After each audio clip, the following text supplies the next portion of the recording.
Complice de la délinquance, complice du trafic de stupes, mais c'est quoi ça? Attention en termes. C'est quoi? Attention en termes, ça me suffit. Pardon, du trafic, non, bon, moi je suis désolé, moi je suis maghrébin, j'ai vécu dans un quartier, on n'est pas obligé d'être complice.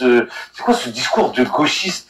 Il faut dénoncer, il faut être là, mais bien sûr, bien sûr que tu peux venir d'un quartier et ne pas être d'accord avec ce qui se passe avec la délinquance, tout ça. Et c'est ça qui a foutu en l'air toute notre communauté. Donc maintenant, il faut savoir si vous êtes des musulmans ou pas, mais de se victimiser, mais dire mais non, mais ils étaient pauvres. Non, justement, c'est bien. Qui a dit ça? Votre discours, il est excellent. Non, il parle pas de toi, il parle pas de toi. Il parle des autres. Ça va, mais justement, moi, je retiens ton discours, bien sûr. Ah, tu parles de ceux qui nous contredisent, quoi. Ceux qui disent, mais non, tu vois, ceux qui contredisent et qui nous font passer pour des victimes. En fait, on n'est pas tous d'accord, hein, tu vois, parce que il y a beaucoup de Français qui pensent que, voilà, qu'on est tous, qui ne connaissent pas très bien et qui pensent qu'on est d'accord avec tout ce qui se passe dans les quartiers, notamment la délinquance. Mais les premières victimes de cette délinquance, de ces trafics, tout ça, c'est qui?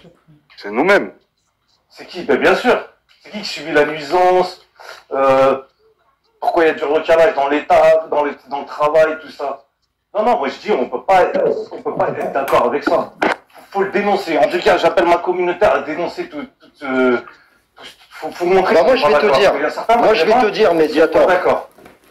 Moi je vais te dire, Mediator, l'État profond va utiliser en fait les petits sauvageons de notre communauté, parce que les petits sauvageons en fait qui ont saccagé Paris, c'était pas des franco-vietnamiens, des franco-indiens ou des franco-pakistanais. C'est bizarre ça quand même, les French arabiques gauchistes. Attends, je vais te donner un exemple. Attends. Après je finis. Vas-y. Attends. C'est pas des, c'est quand même bizarre ça, vos gosses là, les petits maghrébins là, les petits Hamid et les petits trucs là, qui baladent leurs sœurs en Albanie là, pour faire des poules avec des hommes d'autres communautés, qui prennent des chichas, etc. Et filles et garçons, hein, c'est pareil, hein. Les filles maghrébines, alors pas toutes, mais alors c'est pareil, hein. C'est pareil, hein. Hein, d'accord? Donc moi, je suis un maghrébin qui a grandi dans le 9-3, vous allez pas m'expliquer la vie. D'accord, moi je suis un arabi, d'accord, وفي البلاد لو كان ديروا الحالة يجلسوكم على القرع Attends. Saddam, ouais, vas-y Saddam. Et s'il te plaît, coupe ton FIFA là. Moi, je vais le traduire ce que je viens de dire. Dans nos pays, lorsqu'un flic t'arrête, te fait un contrôle d'identité, t'as pas à lui dire oh, علاش حبسني, pourquoi tu m'as arrêté? علاش حبسني؟ أعطيني الأوراق نتاعك. Donne-moi tes papiers, Nadine Babak. Donne-moi tes papiers. Et tu lui donnes pas les papiers, tu commences à broncher, il va dire écoute, descends de la voiture, on va discuter. Il t'embarque, et là ils te font asseoir sur la bouteille, pour t'apprendre les bonnes manières. D'accord? Alors comment ça se fait que dans nos pays, en fait, on a des États qui sont très autoritaires, où tout le monde se tient droit comme des i, et quand vous allez chez les Européens, en fait, vous éduquez pas vos gosses. Alors pas tous, évidemment. La preuve, moi, Salamèche, ça me suffit, etc. Il y a plein de Maghrébins qui sont merveilleux. Mais force est de constater que quand même, c'est quand même nos gamins qui sont majoritairement en fait là où il faut pas, si vous voyez ce que je veux dire. Donc il y a un moment donné où machin, ouais moi, il y en a un qui m'a dit là Abdel ou je sais pas quoi ou ouais, moi je suis pas un gauchiste mais c'est pas pour autant que je suis un harki. Zama, nous en fait en tenant ce discours, on est des harki. Harki ça veut dire le traître qui était du côté de la France. C'est ça que je voulais Celui qui nous traite de harki. Exactement pour ça. Parce vraiment, qu'on il mérite le mal en fait. Il mérite que sa maman, t'as vu, elle souffre. Parce que s'il y a quelqu'un ou des gens qui ont défendu le Maghreb ici, il n'y en a pas plus que nous. Que ce soit Saddam, Zid ou moi ou plein d'autres. C'est-à-dire que vous n'avez pas le droit de nous dire ça à nous. Nous, on est factuel. On parle de la vérité. On essaye on tente d'être le meilleur possible dans notre religion et elle nous impose d'être véridique. Non mais le pire c'est leurs arguments. Alors les pauvres, ils ont pas d'argent comme ça. Frérot, attends, je suis en train de parler. Voilà, ça me suffit, s'il te plaît, frère. Oh, depuis tout à l'heure, tu nous coupes la parole. Arrête, frérot. Sinon, regarde, t'as vu, simple, hein. Reviens plus tard. T'as vu, tout simplement. T'as fini, frère au Salamèche, sinon on fait tourner un peu la parole. Ouais, fais tourner, vas-y. Ouais, on va faire tourner la parole parce que là, on s'est éloigné du sujet. Mais moi, je tiens à dire un truc, en fait, solennellement. Je tiens à dire un truc. Toufik, je te donne tout de suite la parole. Je tiens à dire un truc rapidement. Et Toufik, ouais, ne remets pas dans le sujet parce que ça m'a un peu saoulé. Moi, je tiens à dire la parole. Je tiens à dire quelque chose.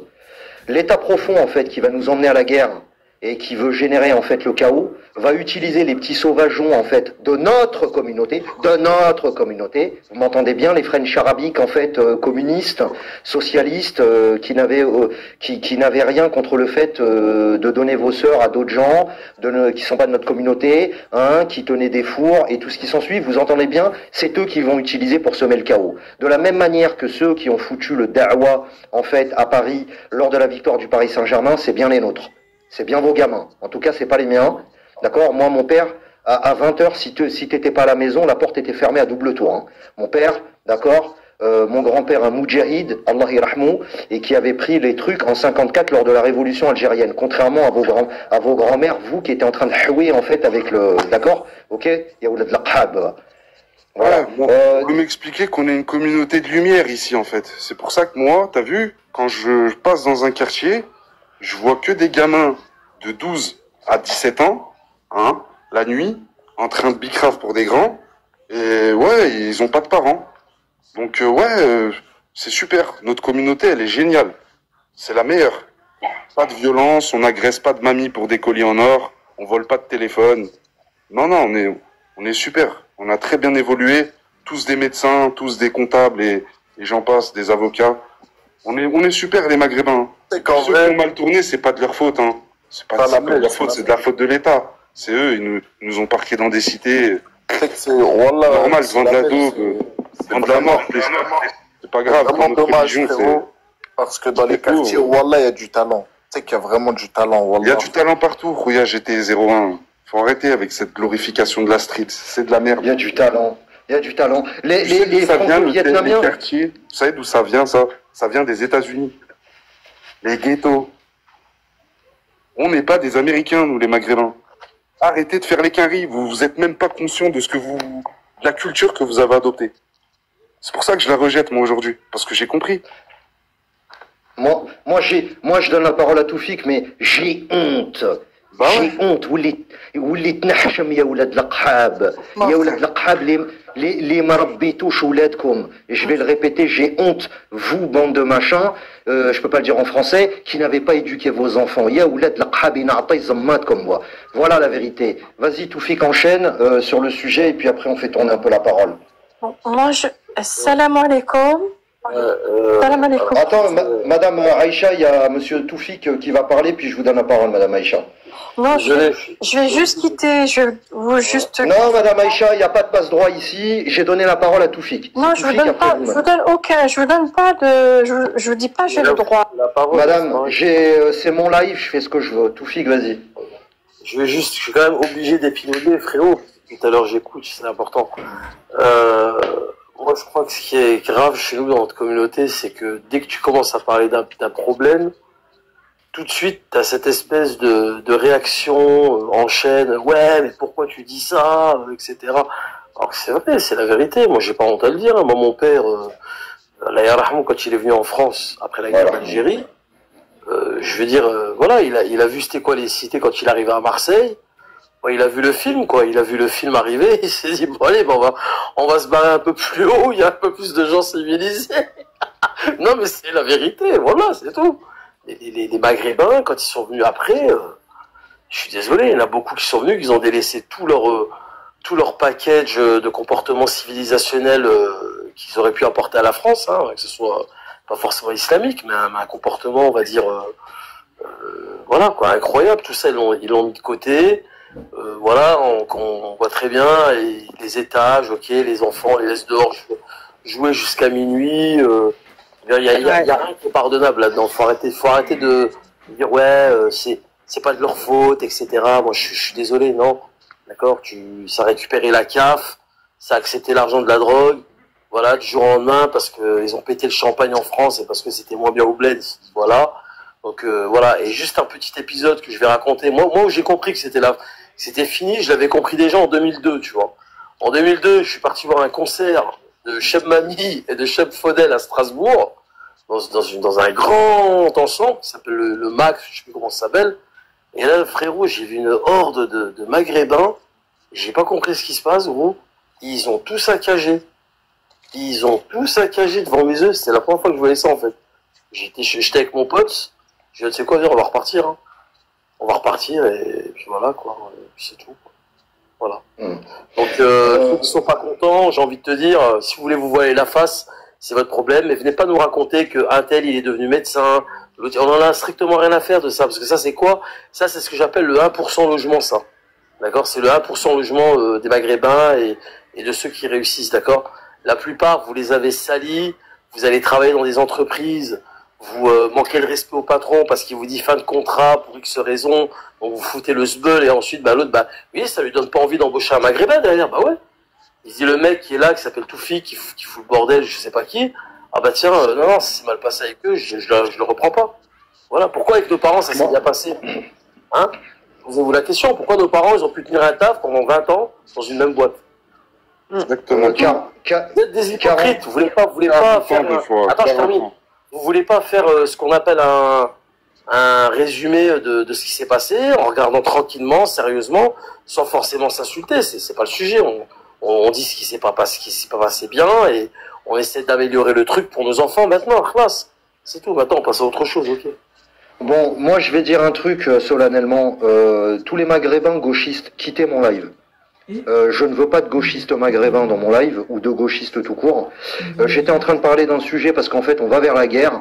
Maintenant, si vous n'êtes pas capable de voir la réalité en face et d'écouter la vérité, dégagez. Désabonnez-vous de mon compte, d'accord? Si vous m'avez versé de l'argent, je vous le reverserai en cadeau, manifestez-vous, d'accord? Je ne veux plus de gauchistes chez moi, d'accord? Les French arabiques, qui c'est qui souffle là sur mon live là? Les French arabiques là, les beurs là, qu'on appelle les beurs, hein, qui sont instrumentalisés là par l'État profond, qui n'avaient pas éduqué vos gosses, vos filles sont dans les chichas avec des hommes de toutes les autres communautés à 3 heures du matin, en train de fumer les chichas ou en train de danser dans la rue. Elles descendent de leur bagnole pour danser dans la rue en voile. Hein, pas toutes, hein, Dieu merci. Moi, mes sœurs sont pas comme ça, celles de Salamèche non plus, celles de Toufik non plus, etc. Il y a des filles formidables dans notre communauté, mais pas que, d'accord? Donc tous les gauchistes maghrébins là, tous les oulad al-Qhab là, qui disent que tout leur malheur comme l'autre là, l'espèce de French arabique de 50 ans, qui nous expliquait qu'il en avait rien à foutre que des Français allaient mourir, parce que monsieur a mal à son petit cœur, il a connu la discrimination. Il a connu la discrimination. En attendant, tu as vécu 50 000 fois mieux qu'au Maroc. La France a offert à toi et à tes parents, d'accord, et à des millions de MRE, 50 000, une vie 50 000 fois plus confortable qu'au Maroc et qu'en Algérie et qu'en Tunisie. D'accord? Si ton père, durant ces 60 années où il a passé en France, si ton père était si discriminé de ça, et s'il souffrait tellement, t'inquiète pas qu'il aurait pris ses valises, sa famille, il serait rentré au bled. D'accord? Donc les French arabiques, là, les gauchistes d'Algérie, du Maroc et de Tunisie, sortez de mon live. Je ne veux plus vous voir ici. Merci.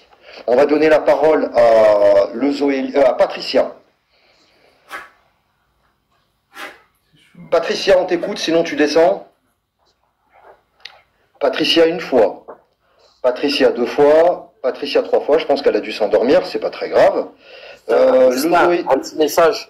Le Zoélie. Je vais donner la parole au Zoélie. Laisse-moi gérer mon live. Le Zoélie. Ouais, bonsoir. Est-ce que tu m'entends? Vous m'entendez? Bonsoir. Ouais, yes, bonsoir. Bonsoir les gars. Je suis moi je suis le guerre de service ce soir. Je vous écoute parler depuis tout à l'heure là, je vais en train de m'endormir. C'est juste pour rebondir un petit peu sur tout ce qui a été dit, sur ce qui est discriminant, je précise, hein, je suis ni un gauchiste, ni quoi que ce soit, je l'ai été, j'ai 54 ans, je suis de la génération touche pas à mon pote. Et moi, je suis comme toi, je constate ça, je me dis franchement, c'est pas, tu vois, c'est pas possible. Mais je constate ça aussi des gens de ma communauté, où aujourd'hui, par rapport à ce qui est en train de se passer, où ces fils de pute qui... Oh, pardon, faut pas dire ça. Désolé, excuse-moi, je suis pas habitué à parler sur des lives.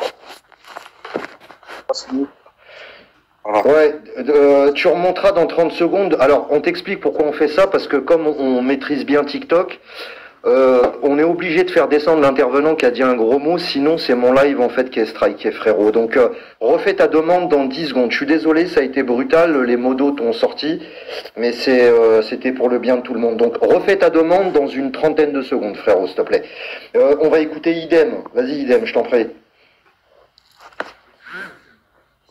Idem, et tu l'as. Les gars, quand vous demandez le guest, putain, parlez. Après, vous demandez pourquoi le nouvel ordre mondial veut se débarrasser en fait des gueux. Bah ouais, vous êtes même pas capable de parler dans un micro, les mecs. Putain. Ils attendent pendant je sais pas combien de temps et quand tu leur donnes la parole, ils sont plus là.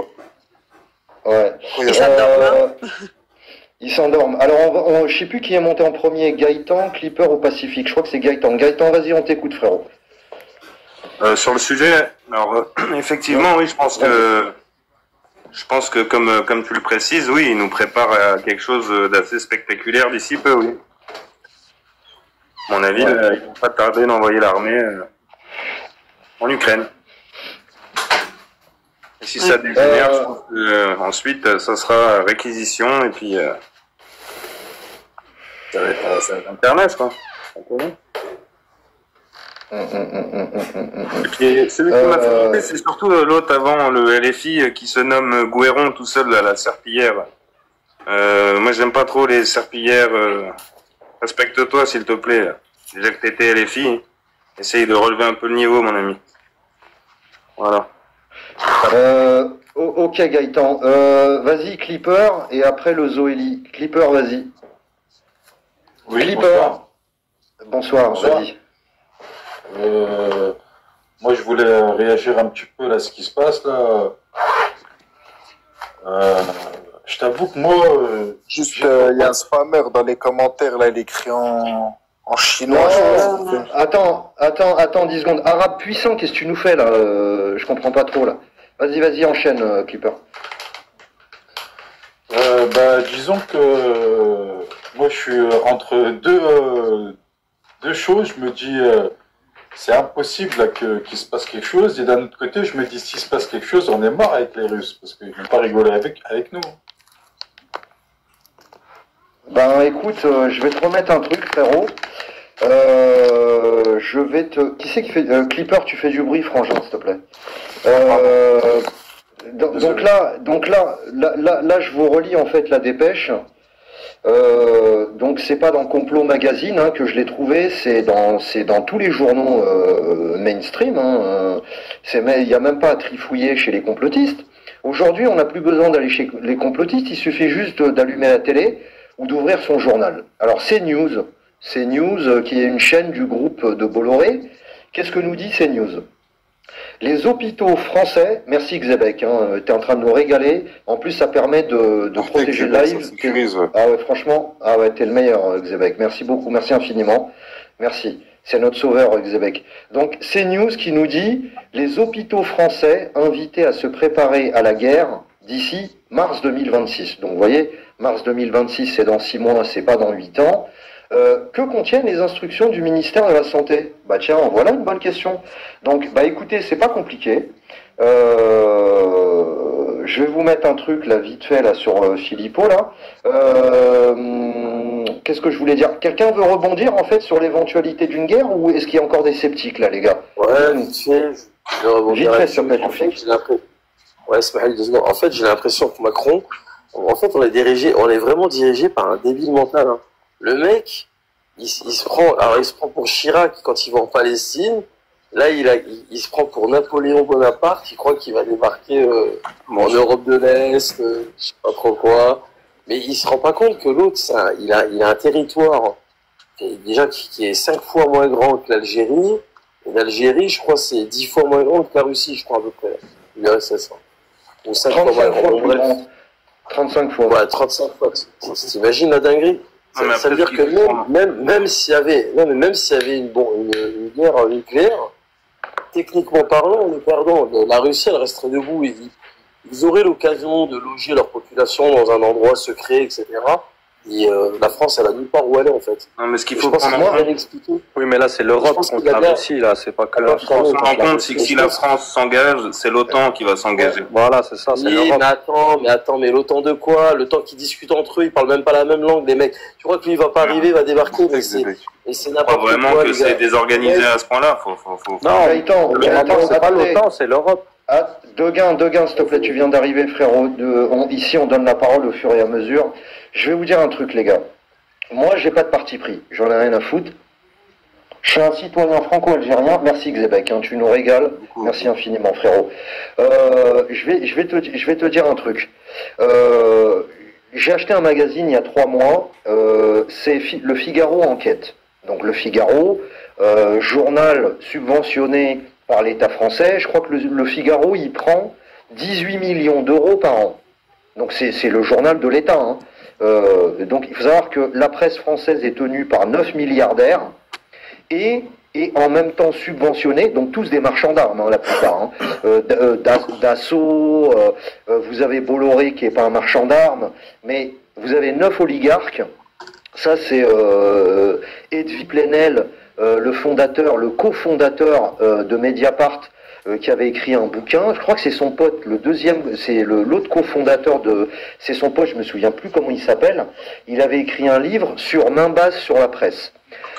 Donc le Figaro Magazine, le Figaro Enquête, c'est un journal qui est financé par l'État à hauteur de 18 millions d'euros par an et qui est en même temps tenu par le groupe Dassault. Ça appartient au groupe Dassault. Donc marchand d'armes. Dassault, c'est quoi? C'est le Rafale, en l'occurrence. Pas que, mais c'est le Rafale. Bon, ok. Qu'est-ce que disait le Figaro Enquête? Il disait que il prenait la production d'obus annuelle. La production d'obus annuelle. Voilà. Xébec, incroyable. T'es un fou furieux. Merci infiniment, Franck. Il disait quoi? Il disait la production d'obus annuelle de tous les pays de l'OTAN réunis, dont l'armée américaine, c'est 1 million d'obus par an. 1 million d'obus par an. D'accord? Zoélie, putain, t'es en train de faire ta douche ou quoi? Non mais les gars, s'il vous plaît, coupez vos micros. Donc c'est 1 million d'obus par an.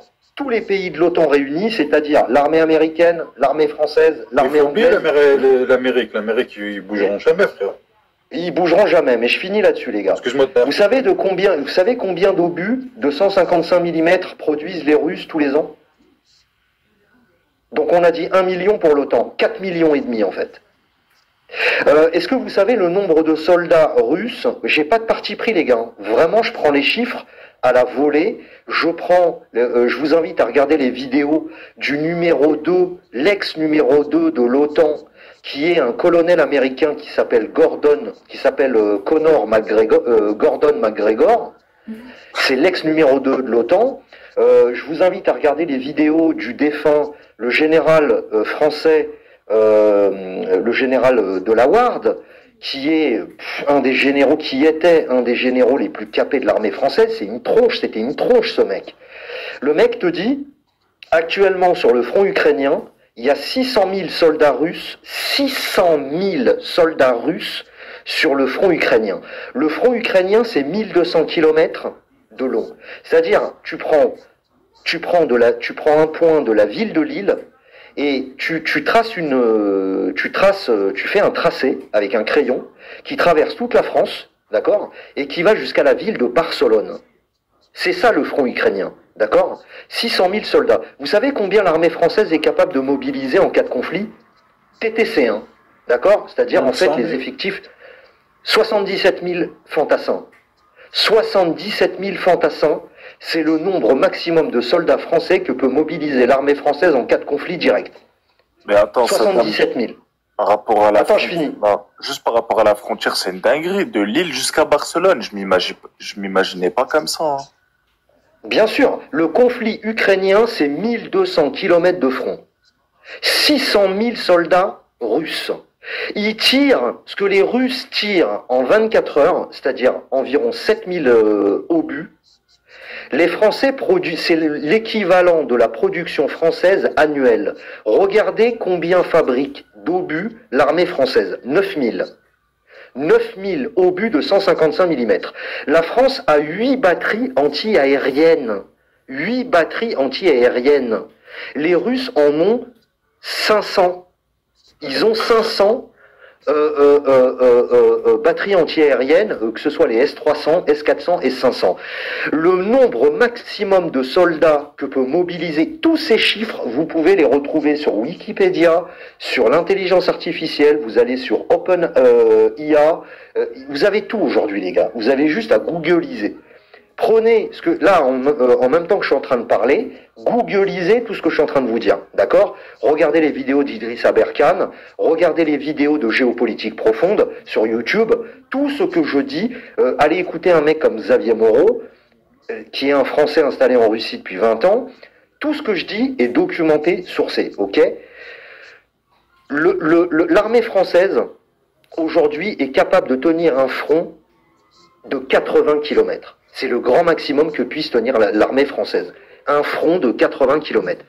En Ukraine, c'est 1200 km. Et je termine, et je me tais, le nombre de soldats européens de l'OTAN, donc c'est l'OTAN Europe, on compte pas l'armée américaine. Entendons-nous bien, on ne compte pas l'armée américaine. Si l'armée américaine se joint au mouvement, là c'est considérable. Je crois que l'armée américaine c'est environ 1 million d'hommes. Attends Stéphanie, le nombre de soldats de l'OTAN en Europe mobilisables, c'est 300 000. C'est-à-dire 50% moins que les effectifs russes actuellement en Ukraine. En plus, et je vais vous dire, Nord-Coréens en plus. Ils ont les Nord-Coréens du côté de Koursk, mais Koursk a été libéré, c'est-à-dire que ils ont ramené 10 000 Coréens, effectivement. Il y a aussi un apport des obus qui vient de Corée du Nord, c'est vrai aussi. Les Russes ne s'en cachent pas, mais les gars, 4,5 millions d'obus de 155 mm produits par les Russes en une année, c'est 4,5 fois plus que toutes les armées de l'OTAN réunies. Je m'arrête là. Qui c'est qui voulait prendre la parole? Moi, Saddam, si ça te dérange pas, parce que là, je suis sur Wikipédia. Il y a en main-d'œuvre, armée russe, il y a de 21 à 41 ans, il y a 3 150 000 hommes, donc 42 000 femmes en Russie, les militaires. Hein. Combien tu dis? Je comprends pas.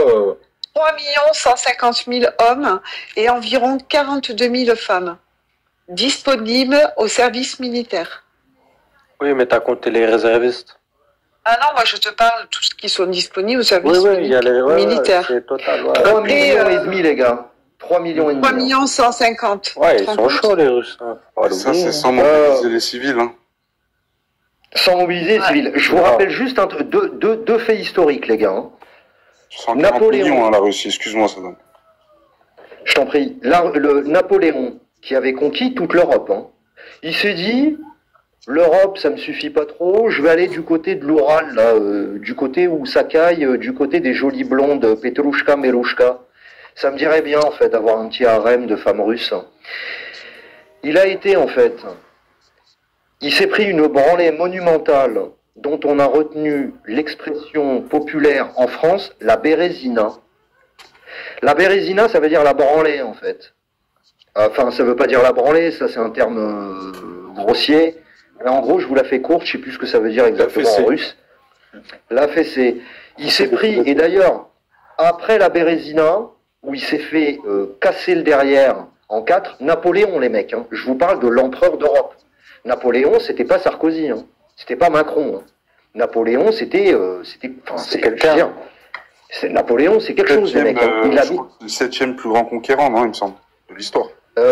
C'était considérable. Il a bouffé toute l'Europe. C'est pas compliqué. Où c'est qu'il s'est cassé les fesses? En Russie. Ils l'ont poursuivi. Vous savez combien d'hommes, en fait, ont été mobilisés? 1 million d'hommes. Ils leur ont cassé le zouk. Napoléon. D'ailleurs, derrière la Bérésina, ça a déclenché en fait une série de rébellions des pays qu'il avait conquis, et du coup c'était la chute de l'Empire, tout simplement. Deuxième mec qui était pas trop con, d'accord, et qui était ultra puissant et qui avait bouffé toute l'Europe en très peu de temps, un monsieur allemand avec il est bizarre, avec une moustache carrée, rectangulaire. Il était bizarre ce monsieur. En fait, en 41, il avait un pacte de non-agression avec Staline. Et que ne lui a-t-il pas pris, en fait, un jour, un été de 1941, de rompre, en fait, et de trahir Staline, et d'attaquer, en fait, à 1h du matin, l'opération Barbarossa, et d'attaquer, en fait, les soviétiques, les Russes. Alors, les Russes se sont fait déboîter, en fait, les 2 premières années, Ensuite, la bataille de Stalingrad a duré très longtemps, d'accord? Je crois qu'elle a duré 2 ans. Et derrière la bataille de Stalingrad, là, ils les ont poursuivis jusqu'à Berlin. Ils ont été jusqu'au pied de son immeuble le chercher, d'accord? Où là, malheureusement, il a décidé de se faire harakiri, ok?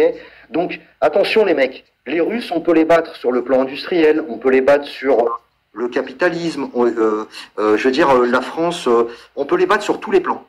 Mais mais attention les mecs, il y a un truc sur lequel il faut pas les provoquer en duel. C'est un conflit armé ouvert. Je vous dis... Saddam. Je suis pas d'accord. Les Russes sur l'industriel, sur les Russes, ils ont tout. Hein. Ils ont les terres rares, ils ont le pétrole, ils ont le gaz. Exactement. Ce que l'Europe, ils ont pas du tout. Ils ont tout. Ils ont le charbon, ils ont tout. Non mais en gros, là, ce qu'il veut t'expliquer, c'est que s'il y a une chance de les battre à quelque chose, c'est sur d'autres terrains que celui-là. Tu vois ce que je veux dire? Le terrain, ça sera la guerre.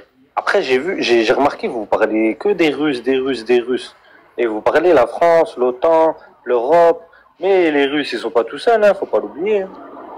C'est-à-dire? En plus, les Russes, ils ont des alliés, hein. Ça veut dire si la France ou l'OTAN, ils attaquent la Russie, faut pas croire qu'ils sont tout seuls, hein. Il y a la Chine, il y a aujourd'hui l'Iran. On m'a dit la Chine, Corée du Nord. La Corée du Nord, c'est des alliances, hein. Faut pas croire qu'il y a que la Russie. Là, il y a que la Russie. Pourquoi? Parce qu'à la télé, ils nous disent il y a que la Russie. Mais en vrai, il n'y a pas que la Russie. Hein. Ouais, mais le truc, c'est quoi? C'est que la Russie... Parce que déjà, au combat, déjà au front, il y a des soldats de la Corée du Nord déjà en Ukraine. Juste ça. Il y a quelqu'un, il y a Stéphanie qui voulait dire un mot et puis après on va faire tourner. Vas-y. J'ai les données en fait de l'armée américaine et là vous allez pisser de rire. Mais les États-Unis sont plus dans l'OTAN. Attends, je te parle des États-Unis. Alors les l'âge militaire c'est de 17 à 45 ans.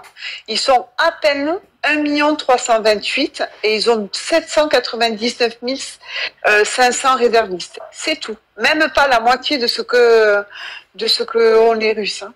Ah mais là. Non mais alors attends. Alors par contre l'armée américaine, je crois qu'ils ont 800 bases dans le monde, etc. Mais moi je vais vous dire un truc les mecs. Hein. Je vais vous dire un truc très clair. Trump a invité un seul mec. Il n'a pas invité 12 mecs, 3 mecs, 4... Il a invité un seul mec. En fait, il a dit, écartez-vous, poussez-vous tous, là, dégagez, là. D'accord? Cassez-vous. D'accord? Il y a un mec, là-bas, là, de Saint-Pétersbourg, avec qui Petrouchka Merouchka Vladimirovitch, viens là, s'il te plaît, j'ai envie de discuter avec toi. C'est possible, frérot? L'autre, il a dit, ouais, pas de problème, Dabouchka. Ils ont été discutés. Il n'y a aucun accord en fait qui est sorti de là en fait. Il n'y a aucun accord qui est sorti de là. Donc ça veut dire quoi? Trump en fait c'était prévisible. Qu'est-ce que va faire Trump? Merci Shanks, t'es un vrai frérot. Qu'est-ce que va faire Trump? Trump il va dire quoi? Il va dire écoutez les mecs, moi c'est pas compliqué. Je suis arrivé aux affaires en janvier dernier. Moi je suis un businessman et c'est America first. C'est l'Amérique d'abord. Le reste j'en ai rien à carrer.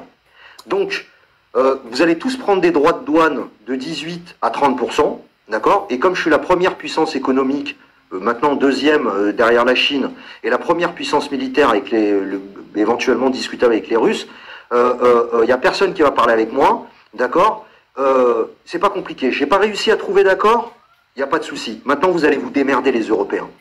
Démerdez-vous. Moi j'ai essayé, vous n'avez pas voulu, vous faites les fous, vous faites les malins, démerdez-vous avec les Ruskov. Il va se retirer, et là je peux vous dire un truc, c'est que les Européens face aux Ruskov, c'est pas la même limonade. Sans les Américains, c'est pas la même limonade.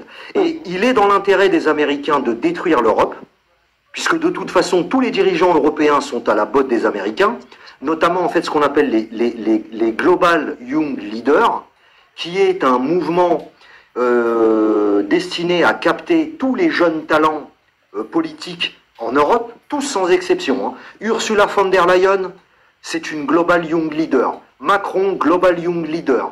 Le chauve, là, allemand, là, qui est en train de S, son pays, S-U-I-C-I-D-E-R, son pays. Parce que si l'Allemagne, on avait dit de l'Allemagne que c'était un miracle économique, c'est parce que ils arrivaient à réconcilier le génie industriel allemand avec l'énergie russe pas chère. Sauf que ces idiots d'Allemands qui se sont pris 2 branlés en 14-18, puis en 39-45, ils réclament leur 3e. D'accord? Et donc là, qu'est-ce qui est en train de se passer? C'est que ils ont laissé les Américains faire péter en fait leurs 2 tuyaux de gaz qui permettaient à leurs industries en fait d'être la plus compétitive d'Europe. Maintenant, ça va être faillite économique pour l'Allemagne, ou alors du moins tous les grands groupes industriels allemands vont dégager aux États-Unis pour consommer du gaz liquéfié américain, parce que vous croyez quand même pas qu'ils vont payer le mètre cube de gaz 12 fois plus cher que ce qu'ils payaient il y a 3 ans, les gars. Hein.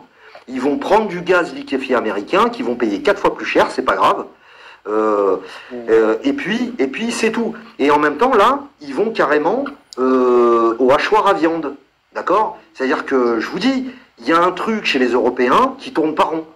Il y a un moment donné. Et là, je vous dis que les Russes vont se venger sur les Allemands pour les 2 premières guerres mondiales qu'ils ont déclenchées. Et puis les Russes n'ont pas oublié, en fait, l'opération Barbarossa et les NAZIS qui venaient de chez eux.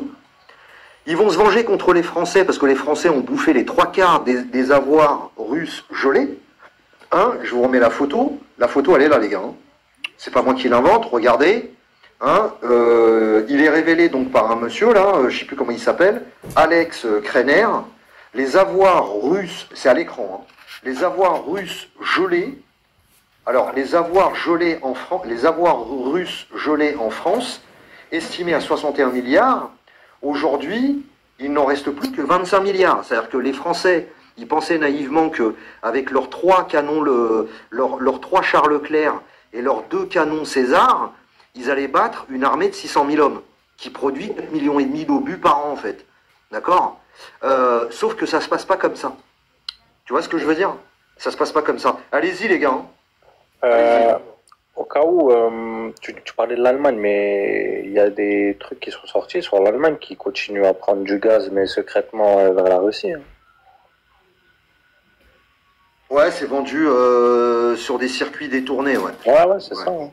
Les Allemands, ils trichent, ils sont pas trop avec la France, pas trop... Bref, ils jouent quand même double jeu, tu vois ce que je veux dire.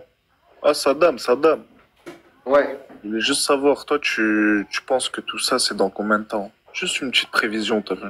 Ah bah, je vais te le dire tout de suite, frérot. Regarde, ils disent l'année prochaine. Hein. Attends, regarde, frérot. Genre, tu parles ça dans 2 ans, dans 3 ans, dans 4 ans? Bah, regarde, frérot. Regarde, Obito. Regarde, je te lis. Salamé chez moi, on pense... Ça... Ouais, non, mais CNews, frérot, c'est quand même... Bon, après, c'est... Chaîne... Ouais, non, mais frérot, ça parle pas d'immigration, là, frérot. Ouais, non mais frérot, c'est news. Ouais, je suis d'accord. Oui, parce qu'ils sont anti-musulmans, les gars. Moi aussi, je suis musulman. Évidemment que je regarde pas ces news. Mais là, ça parle de la France. Là, les gars, je vous ai mis ces news pour vous dire que c'est quand même une chaîne qui est aux ordres de la Macronie. C'est quand même une chaîne qui appartient au groupe Canal+. Canal+, c'est un groupe qui appartient à Bolloré. Et Bolloré, c'est quand même le catholique tradi qui est très copain avec Macron. Et n'oubliez pas que Bolloré, il a fait partie des grands argentiers qui ont favorisé l'élection de Macron. Donc toi, tu m'as posé la question. Il était dans toutes les guerres, de toute façon. Il était dans toutes les guerres, je suis d'accord avec toi. Donc, moi, ce que je comprends pas... Attends, Clipper, 10 secondes. Tu m'as posé une question au Bito. CNews, c'est pas Complot Magazine. Les hôpitaux français invités à se préparer à la guerre d'ici, et là on répond à ta question, mars 2026. Que contiennent les instructions du ministère de la Santé? Alors, je te dis, moi j'avais, peut-être que t'es pas arrivé au début du live, mais j'avais... Voilà, tac, là excusez-moi, je remets TikTok. Ouais, c'était un morceau de Coran. Donc voilà, écoute bien la publication, frérot. Écoute bien la publication. Masha'Allah, tabarakallah. Écoutez bien, les gars. Écoutez bien. Alors, quel est ce document révélé par le Canard enchaîné? Eh bien, c'est un document envoyé par les services du ministère de la Santé et qui n'avait pas été rendu public. Il est adressé au directeur des agences régionales de santé. Voilà ce que l'on peut y lire. Il faut que toutes les agences de santé de France soient prêtes d'ici mars 2026 pour un engagement majeur. En clair, à une guerre. Ce que confirme cet autre passage, dès à présent, le travail de planification engagé doit sensibiliser la communauté soignante aux contraintes d'un temps de guerre. Et le message insiste, tout le monde est concerné, les médecins, les infirmières, les aides-soignantes, les sages-femmes, les anesthésistes, les réanimateurs. Il s'agit, je cite, d'une mobilisation massive des professionnels de santé. Donc voilà, après le monsieur, il continue de parler. Donc frérot, c'est imminent. C'est aujourd'hui. Hein. Ouais, c'est aujourd'hui. Donc ça, les gars. Je suis dessus, mais là, tout à l'heure, je suis sur CNews, il n'y a rien qui sort. Donc là, là, c'était pas sur CNews, c'était sur LCI, la publication du mec. Ah, bon. Donc là, je vous explique. Là, je vous explique un truc, les gars. Alors, à prendre avec des pincettes, mais si on en croit les médias, on a 6 mois devant nous. Voilà, pour te répondre, Obito. Et Saddam, ça veut dire, parce que là, moi, je l'ai pas vu passer l'information, mais si on est tous réquisitionnés, les étudiants en médecine, les médecins, bref, tout le professionnel médical, en vrai, ça veut dire que c'est réel. Hein. Je te dis la vérité, quand ça touche la santé, c'est le ministère de la Santé, c'est que c'est réel, là, hein, ce qui va arriver. Hein. Ouais, mais... Toi, c'est comme le Covid. Pendant le Covid, c'était les 01. Toi qui travailles dans le milieu hospitalier, tu connais le plan blanc. Exactement. Ils l'ont déjà activé, frérot. Voilà. Donc ça fait partie d'une loi, c'est une loi. Et vous êtes obligé, de travailler, en fait. Et juste une question, Saddam. Si jamais demain on part en guerre, c'est la France tout seul ou l'Europe entière?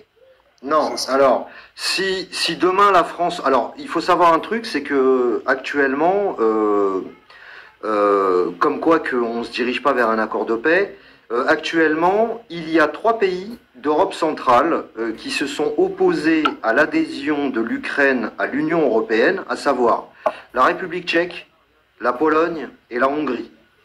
Et l'Italie aussi. L'Italie, si la France s'engage sur le front ukrainien, comment ça se passe? Numéro 1, première information à bien retenir, les Américains ne seront pas de la partie. Vous pouvez en être certain. Ouais, ils sont sortis de l'OTAN, de toute façon.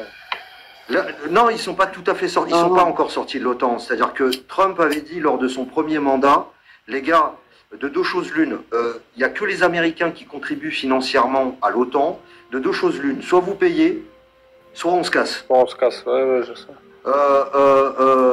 Les Américains vont se retirer, ils vont vouloir se reconstruire, ils ont encore, je pense, une bonne décennie devant eux, parce que le dollar est la monnaie la plus liquide du monde, comme dirait Olivier de la Marche. Ils sont la première armée du monde, ils ont 800 bases militaires dans le monde, vous inquiétez pas pour les Américains. Ils ont du pétrole, ils ont plein de trucs aussi. Trump va dire, motherfucker, fuck you, fuck EU, and fuck France, and fuck England. Il va leur dire, vous avez compris ce que je viens de dire, donc il va leur dire, démerdez-vous, d'accord, et vous aurez le petit ZIZI de notre empereur, plus le petit ZIZI des Allemands. Je vous rappelle que les Allemands n'ont plus d'armée depuis 1945, les gars. Là, ils viennent de dire, Achtung, Volkswagen, on va mettre 500 milliards d'euros sur la table. Mais mec, t'as 80 ans de retard en fait sur l'armement. Vous savez fabriquer des grosses cylindrées, mais il va vous falloir, allez, même si les Allemands sont très doués sur le plan. C'est eux qu'il faut les HK, non? Non mais les Allemands, il va leur falloir, même s'ils ont des ingénieurs de qualité exceptionnelle, il va leur falloir 30 ans pour reconstruire une armée digne de ce nom, et ils n'ont pas 30 ans devant eux. Donc qu'est-ce qui va se passer? La France peut mobiliser 77 000 hommes, elle peut tenir un front de 80 km, les Allemands n'ont pas d'armée, ils vont ramener quoi? La France. Le front maximum que peut tenir en fait la France, c'est quoi? C'est 80 km.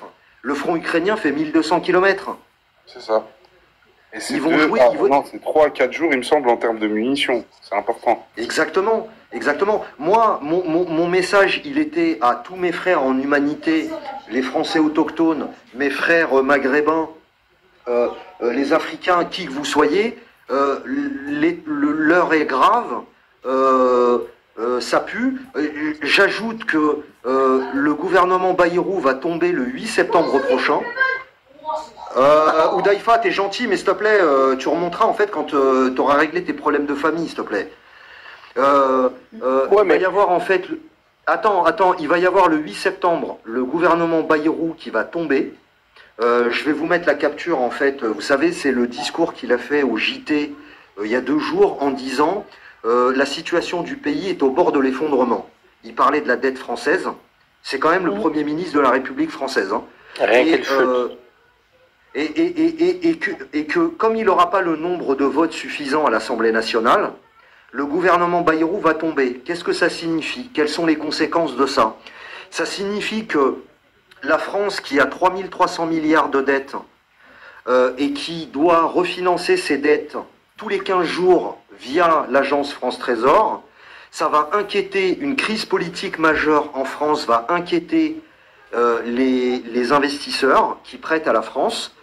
Ça va vouloir dire que on peut considérer que les conséquences vont être une hausse du taux d'intérêt qui est déjà à 3,5% sur des bons du Trésor de 10 ans pour la France. Donc, ça va monter à 4%, 4% et demi. Et là, on se rapproche de la ligne rouge, en fait.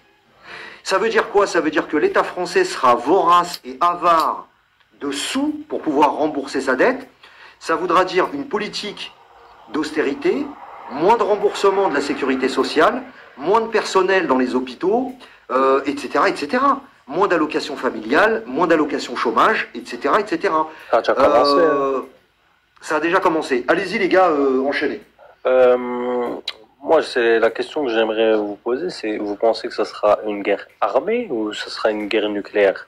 Nucléaire. Ce sera pas une guerre haine. Ce sera plutôt un conflit de tranchées, ça se passera en Ukraine. Non, moi pour ma part, ça sera pas comme ça. Prédiction, Parce que en fait, la France n'a pas les moyens de... Voilà, si t'as pas les moyens, tu fais donc quoi? en fait, ce qu'ils vont faire, c'est du nucléaire. Tu cherches pas à comprendre. Ils vont continuer à alimenter le front ukrainien. C'est tout ce qu'ils vont faire. Honnêtement, ils gagnent quelque chose en faisant ça depuis le début là qu'ils font ça. En fait, le seul gagnant, ça sera Macron, il gardera sa place de président. Ils sont poussés par les États-Unis à cette guerre. Macron, il n'est pas français, il faut se mettre ça dans le crâne. Et il s'en fout lui des Français. Ils sont payés pour réaliser cette mission. Donc en fait, il l'a coulé financièrement et il l'emmène à la guerre face à la Russie. Il suit le plan. Lui, il ira sûrement à Miami ou à Los Angeles. Tu vois. Oui, mais Saddam. Ouais. Moi, j'ai juste pas compris en bas à droite pourquoi t'as mis fin d'Israël 2027. Alors c'est pas, ça c'est pas une, alors ça c'est pas ma capture, c'est une capture que j'ai chopée quelque part, comme le haut de la miniature me plaisait. Bon, ça c'est pas bon. Moi je m'engage pas sur la fin d'Israël 2027. Mais c'est possible parce que même eux ils sont économiquement et tout, ils sont râlés pas crête aujourd'hui. Surtout après ce qu'ils ont fait l'Iran. Non, honnêtement, je sais pas. Moi, j'ai vu plein de trucs aussi, pas que sur ton truc, j'ai vu plein de choses qui disent qu'en 2027 aussi, Israël, ils sont foutus. Que là, ça a commencé déjà. Avant l'Iran, c'est pour ça qu'ils ont attaqué l'Iran. Non, mais ils sont plutôt sur une expansion plutôt que une disparition. Leur expansion, c'est ce qui cause leur perte, en fait, c'est ça. Juste une parenthèse, les amis, j'ai simplement... Je ne sais pas si vous m'entendez. Oui. Ouais, vas-y. En fait, il y a une prédiction qui est très intéressante que je vous invite à regarder, qui est les prédictions de Marie-Junie Jayani. Donc, c'est une prophétisation. Hein, elle a prédit tout ce qui est en train d'arriver là. Elle le prédit. Voilà. La guerre avec la Russie, l'Ukraine, Paris attaqué en premier, en fait tout. Alors, toutes les prophéties. Elle parle d'Israël. En fait, ce qu'elle dit, les gars, c'est qu'elle dit que Paris sera brûlé. Ouais, c'est pour ça que je dis, moi, un missile nucléaire sur Paris, ça, c'est pas, comment dire. C'est pas à exclure. Voilà, c'est pas à exclure. Honnêtement, c'est pas à exclure. Surtout après tout ce qu'il fait et tout ce qu'il dit. Parce qu'ils ne gênent pas de dire des dingueries aussi sur Poutine à la télé. Mais après, c'est le Poutine, seul, hein. frérot, Poutine, il a une famille, il a une fille, frérot. Tu vois ce que je veux dire? Il a une famille, gros. Il a 2 filles. Il peut pas jeter une bombe nucléaire comme ça, c'est pas un gars qui a rien à perdre, tu vois ce que je veux te dire? Il y en a, ils l'ont fait, ils avaient des familles, ils avaient... Ouais, mais Poutine, vois pas le il aime rapport. trop ses enfants et tout. Il y aura jamais une bombe nucléaire sur Paris, mais jamais de la vie, les gars. Attends 21h. Attends 21h. Attends 21h. Il y aura jamais, il y aura jamais, il y aura jamais. Qui avait prévu en fait qu'ils allaient nous enfermer, nous confiner pour Voilà, tuer les vieux voilà, Attends, qui avait prévu en fait qu'on allait se faire des auto-autorisations pour aller faire pisser le chien? Qui? C'est ça. Qui? Il n'y a pas de différence. Il n'y a pas de différence. Le Covid, Il n'y a c'était pas une de bombe différence. nucléaire. Le Covid, Il n'y a c'était pas une de bombe différence, nucléaire. mec. Il n'y a pas de différence. Qui avait prévu, par exemple, que Macron, que le ministère de la Santé, C'est dit, grave, les mon gars, ce hôpitaux, qu'ils ont fait. les hôpitaux français invités à se préparer à la guerre d'ici mars 2026, tu l'avais prévu ça? Moi, je l'avais pas prévu, frérot. Mais la guerre, c'est pour les militaires. Toi, t'es militaire, toi? Mais gros... Oui, en cas de mobilisation, monsieur, tu seras traîné par les cheveux pour aller sur le front. Bon, Bien pareil, sûr. il a raison. Même À part les soignants, ils ça vont va, nous obliger. les soignants, ils doivent rester ici. Non, mais on sera pas nombreux. Ouais, mais tu seras Attends, avec- je t'explique un truc. vont obliger Attendez, les attendez les civils à gars. y aller. Attendez les gars, attendez 10 secondes. Je vais essayer de vous mettre un truc, désolé pour la pub, il va y avoir encore un peu de pub. Ce célèbre économiste vient Tiens, écoutez. les Français en plein direct à la télévision. Charles Gave, intervenant régulier des plateaux TV et connu pour ses prévisions fiables, vient de déclarer à propos du gouvernement. Bien sûr, ils prendront le pognon sur votre compte bancaire et ils vous donneront un bout de papier coloré en vous disant « On vous remboursera dès que le paradis reviendra sur Terre ». Et cet avertissement de Charles Gave n'est pas à prendre à la légère. Les ponctions des comptes ont déjà été appliquées à Chypre en 2013. À l'époque, les habitants ne croyaient pas une seule seconde que le gouvernement oserait saisir leur épargne. Pourtant, du jour au lendemain, les comptes bancaires ont été ponctionnés avec la permission de la Commission européenne et du FMI. Plus de 5,8 milliards d'euros ont été saisis sur les comptes bancaires des citoyens. L'UE a même adopté une loi pour faciliter les ponctions bancaires dans les pays européens. Aujourd'hui, le système français connaît aussi une grave crise, récession de l'économie, dette record et inflation qui repart à la hausse. C'est la raison pour laquelle le FMI vient de débarquer à l'Élysée. Cette information est passée inaperçue dans les médias et le gouvernement s'est bien gardé de vous en parler. Notre gouvernement n'a plus aucune marge de manœuvre sur sa politique et sur son budget. Il est maintenant obligé d'obéir au doigt et à l'œil du FMI. La France est sur le point d'être officiellement mise sous tutelle. Et voici ce qui arrive à coup sûr à tous les pays mis sous tutelle par le FMI, comme la Grèce ou le Portugal. Une baisse violente des pensions de retraite. Des coupes sévères dans les services publics, comme les hôpitaux et les écoles. Une hausse massive des impôts. Et parfois même des ponctions directes sur les comptes bancaires. Ce qui semblait encore impensable il y a quelques mois est désormais une dangereuse réalité. La France se dirige droit vers un scénario chypriote, avec des ponctions directes sur les comptes des épargnants. La situation est gravissime et il devient urgent d'agir pour ne pas tout perdre. Il est crucial que tous les Français puissent disposer des informations nécessaires à la protection de leurs économies. Car d'ici quelques semaines, c'est l'épargne de toute une vie qui pourrait disparaître. Heureusement, il existe donc... de Catherine Vautrin envisage. Donc là, donc ça tombe bien, à chaque fois que je veux mettre une vidéo, il y a cette publicité qui passe. Et devinez quoi, on vous explique, on vous rappelle le scénario chypriote. 5,8 milliards ponctionnés directement sur les comptes d'épargne. D'accord? Donc ça, c'est ce qui vous attend, les mecs. Ça, c'est ce qui vous attend. À tous les sceptiques qui nous disent « Oh, la bombe atomique la bombe La plupart des choses qu'il a dit, la plupart des choses qu'il a dit là dans le discours, ça a déjà commencé. Attends, frérot. La bombe atomique, ouais, mais attends, tu crois quand même qu'ils vont balancer la bombe atomique? Oui, ils vont balancer la bombe atomique. Bien sûr qu'ils ont rien à faire de nous. Ça va, je peux balancer la bombe atomique. Attends, Houdeifa, oui, ils vont balancer la bombe atomique, je vais t'expliquer pourquoi, parce qu'ils veulent le milliard doré. Voilà pourquoi. Et à chaque fois, en fait, vous êtes sous hypnose. À chaque fois qu'ils avancent leur pion d'une étape, vous dites, ils vont pas aller jusque-là, mais quand même pas, non? Ils vont peut-être pas aller jusque-là, quand même. Ils vont peut-être pas aller. Et toi, t'as le couteau qui s'enfonce de plus en plus. Ils vont aller jusqu'au bout. Ils Mais vont déjà, aller jusqu'au bout. la crise sanitaire Ah, qui a tu été sais ce qu'il mondiale, disait, le c'est général déjà de le Gaulle. commencement C'est de encore ce qu'ils plus ont loin que préparé. nous, que tout ce qu'on Attends, peut mais imaginer. là c'est Madame. inaudible. Attendez les mecs, c'est inaudible. Ça va mèche, vas-y. Tu sais ce que disait le général de Gaulle, déjà à l'époque? Que le peuple français était un peuple de veaux. C'est exactement ça, en fait. C'est comme 21h, c'est un veau quoi. C'est pas un veau. Tu sais, t'es comme un bovin en train de ruminer, attendre que ça se passe, et tu réfléchis pas, quoi. Tu manges jusqu'à que tu finis par en boucherie. Salamèche, le pire, c'est que les élites de ce pays, la France, ils crachent leur programme. Tout à l'heure, là, Saddam il nous a fait écouter une vidéo, un audio. C'était Attali qui parlait. Et il disait quoi? Jérusalem, c'est un joli endroit pour accueillir une gouvernance mondiale. Le monde, ils veulent gouverner le monde à partir de Jérusalem et une personne qui va gouverner le monde. Nous, on sait c'est qui cette personne-là. La dame, tout à l'heure, elle parlait d'une dame qui faisait ses prophéties, on croit pas en elle, mais nous, on a nos prophéties. Exactement. Ouais. Nous, on sait très bien, ils attendent le Dajjal. Comme il y a Khalid ibn Walid, un grand guerrier musulman arabe, il a dit apprends à connaître ton ennemi, c'est la moitié de la victoire. Voilà, ton ennemi, tu le regardes. Attends, Hudayfa, 10 secondes. 21h, il est quoi là 3h42 du matin. Va te chercher une bière dans le frigo, hein, va te bourrer la gueule, et puis demain, tu te lèveras avec la gueule de bois, et tu auras oublié tous les méchants complotistes et ce qu'ils sont dit sur ce live, ok? Ne repasse plus chez moi, s'il te plaît, j'en ai ras-le-bol. Les moujons, les gueux, hein, et les veaux, comme les appelait le général de Gaulle, je les vais plus chez moi. Vas-y, Hudayfa, fini, puis après je passe un truc. Ouais, j'étais en train de dire, voilà, on sait ce qui va se passer, on connaît leur programme, il est clair.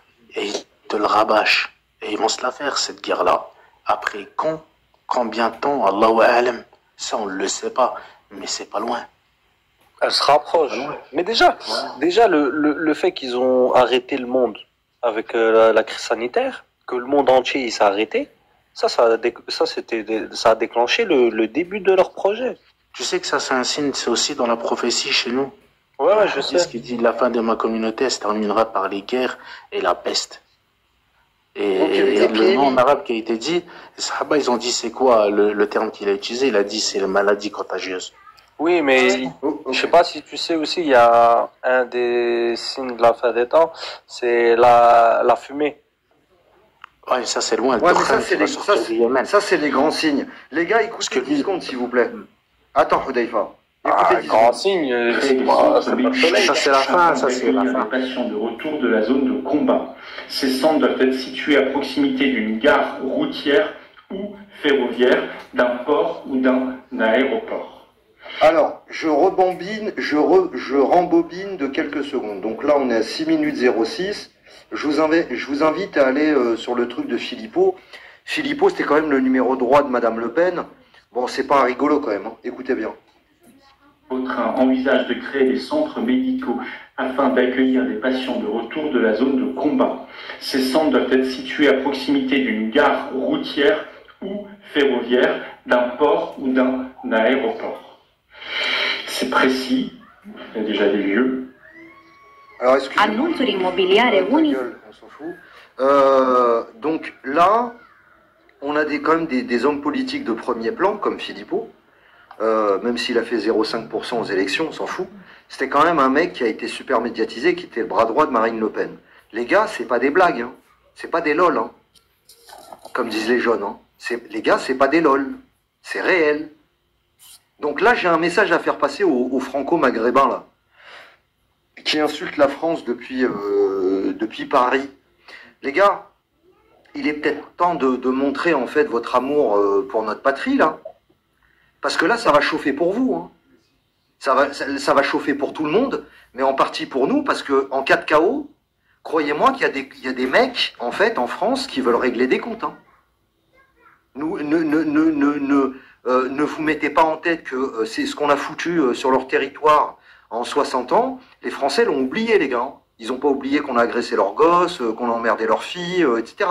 Donc là, il y a une guerre. Il y a une guerre civile, il y aura les deux.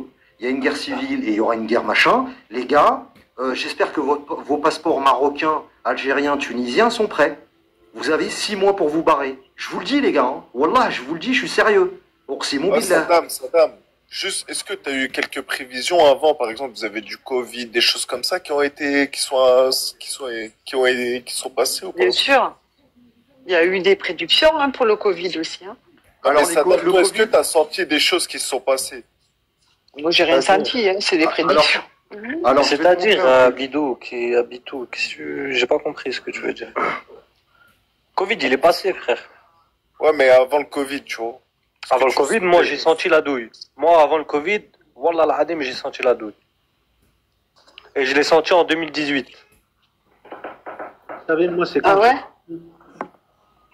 En 2018, j'ai senti une douille. Wallah al-Adim, je te mens pas. Vous savez, c'est quand je l'ai senti? C'est lorsqu'ils ont fait l'inauguration du tunnel du Gotha.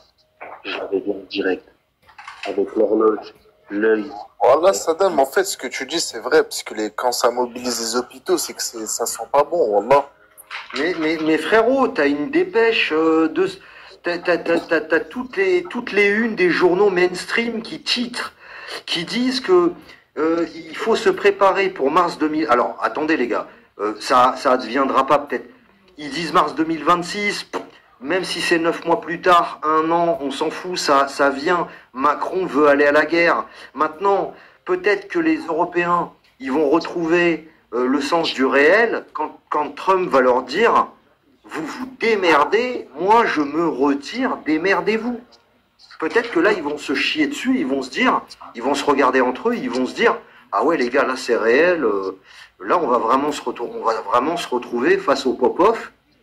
Et les Popov, faut pas aller les chercher chez eux. Peut-être qu'ils vont reculer. Ils iront pas seuls. Moi, je pense, Saddam, qu'ils vont attendre qu'il y ait un nouveau Biden. Une personne à la Maison Blanche qui est dans leur secte. C'est d'ici 4 ans, ça. Voilà. Ils vont attendre le bon moment là. Ils vont mettre toutes leurs cartes de leur côté. Et une fois qu'ils auront cette personne, ils pourront faire rentrer les ricains dans la danse. Et l'OTAN avait... Des fois, c'est pas les Européens qui influencent les États-Unis, c'est l'inverse. Bah, d'ici 4 ans, l'Ukraine, ça y est, le Russie l'aura pris. Hein. J'ai pas dit que les Européens, ils influençaient, mais tu vois, le Biden, Hillary Clinton, ça, c'était des gens, qui étaient totalement d'accord avec la politique européenne et contre les Russes. Faut surtout pas être naïf et penser que Donald Trump, il dirige l'Amérique pour de vrai. Donald Trump, il est là pour 4 ans. Les plans des Américains, ils se font sur des décennies. Voilà. Donc, il suit des directives, peut-être qu'il freine un peu les choses, mais si les États-Unis n'entrent pas en guerre avec Trump, c'est pas pour entrer en guerre avec un Obama ou un Biden derrière. Ils ne comptent pas aller en guerre avec la Russie, ça c'est clair et net. Par contre, ils veulent pousser l'Europe à le faire. Quand tu disais, les franco-maghrébins, si vous avez passeport, c'est en gros entrée et tout. Parce que, en gros, tu dis que les Français, ils ont des comptes à régler avec nous et tout. Bien sûr. Mais en attendant, frère, c'est pas nous qui avons colonisé leur pays, c'est eux, ils ont colonisé nos pays. Bah, tu es en train de le coloniser aujourd'hui, en fait, pardi. T'as fait un tour à Barbès? Bah, mais après, ça c'est autre chose. Ça, on est en train de les coloniser, il y a 3000 mosquées, frérot, en France. C'est des clandestins, c'est pas pareil. Non, c'est pas les clandestins. Cousin, on est 15 millions en France, qu'est-ce que tu me racontes? On les a colonisés, frère. Ah, colonisés, frère. En attendant, on n'a pas pris leur argent. Je vais te citer un verset du Coran, Surat An-Nisa, verset 96. Vas-y. Innal ladhina tawaffahumul malaikatu qalu. Lorsque les anges prendront leurs âmes, qalu fima kuntum, où en étiez-vous dans votre religion? Qalu kunna mustad'afina fil ard. Ils leur répondront, nous étions impuissants sur terre, l'air de dire, on ne pouvait pas pratiquer notre religion comme vous voulez. Et là les anges leur répondront, ala ardallahi wasi'atan fatuhajiru fiha. La terre d'Allah n'était-elle pas suffisamment grande pour pouvoir y immigrer? Oui, je suis d'accord avec toi. Après, en tant que musulman, il faut immigrer dans des pays musulmans. La remigration islamique est obligatoire. On n'a pas à vivre en terre mécréante, déjà pour commencer. Avant de revendiquer on les a colonisés. Soit le droit. Je suis d'accord avec toi là-dessus. Regardez nos devoirs. Je suis d'accord avec toi là-dessus. Normalement, la hijra, la priorité. Mais c'est pour ça que nos pays d'origine, ils font tout pour qu'on rentre chez nous. Je sais pas si vous êtes au courant, mais ils font plein de trucs pour qu'on retourne dans nos pays d'origine. Attends, je finis le verset parce que des lois en place pour les. Attends, je finis le verset, frérot. فَأَوْلَئِكَ أَصْحَابُ النَّارِ وَبِئْسَ الْمَصِيرُ. Ainsi sont les gens du feu, et quelle bien mauvaise destination. Allah il finit par un verset, sadaqallahu al-azim. Allah il finit par un verset qui veut dire lorsque les anges attraperont vos âmes et qu'ils vous demanderont où en étiez-vous dans votre religion, vous avez intérêt à leur dire que vous étiez dans une terre où vous pratiquiez la religion comme Dieu vous l'a demandé de la pratiquer.